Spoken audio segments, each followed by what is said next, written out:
Sunday, and you're seeing my face, so that means...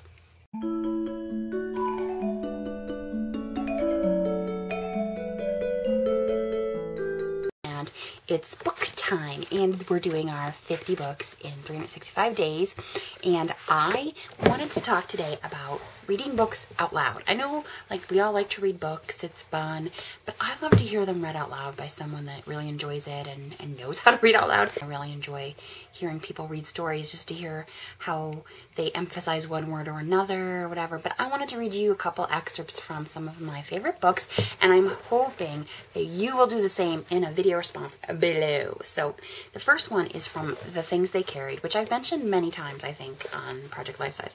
It's one of my favorite books. I'd put it in my top 3. It's by Tim O'Brien, and here is an excerpt. They were tough. They carried all the emotional baggage of men who might die. Grief, terror, love, longing.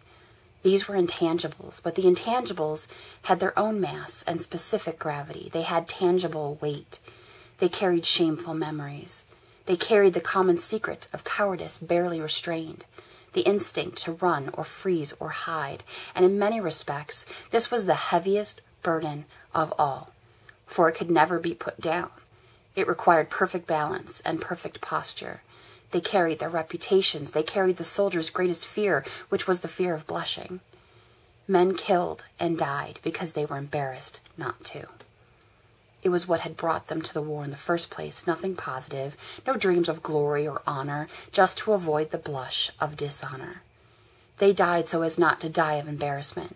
They crawled into tunnels and walked point and advanced under fire. Each morning, despite the unknowns, they made their legs move. They endured. They kept humping. They did not submit to the obvious alternative, which was simply to close their eyes and fall.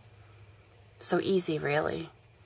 Go limp and tumble to the ground and let the muscles unwind and not speak and not budge until your buddies picked you up and lifted you into the chopper that would roar and dip its nose and carry you off to the world.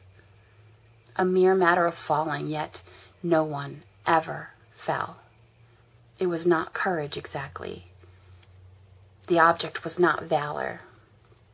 Rather, they were too frightened to be cowards. I love this book. This book changed how I read. It changed how I see people. It touched me in so many ways, and it is about more than war, and I hope you got that from that paragraph. I want to hear you read some of your favorite paragraphs from your favorite books out loud. That's one of mine, and I just hope that you'll go read The Things They Carried. So go forth and read, okay? And if you don't want to read 50 books in a year, that's okay. You could read 5, but make them good ones. Make them count. Bye.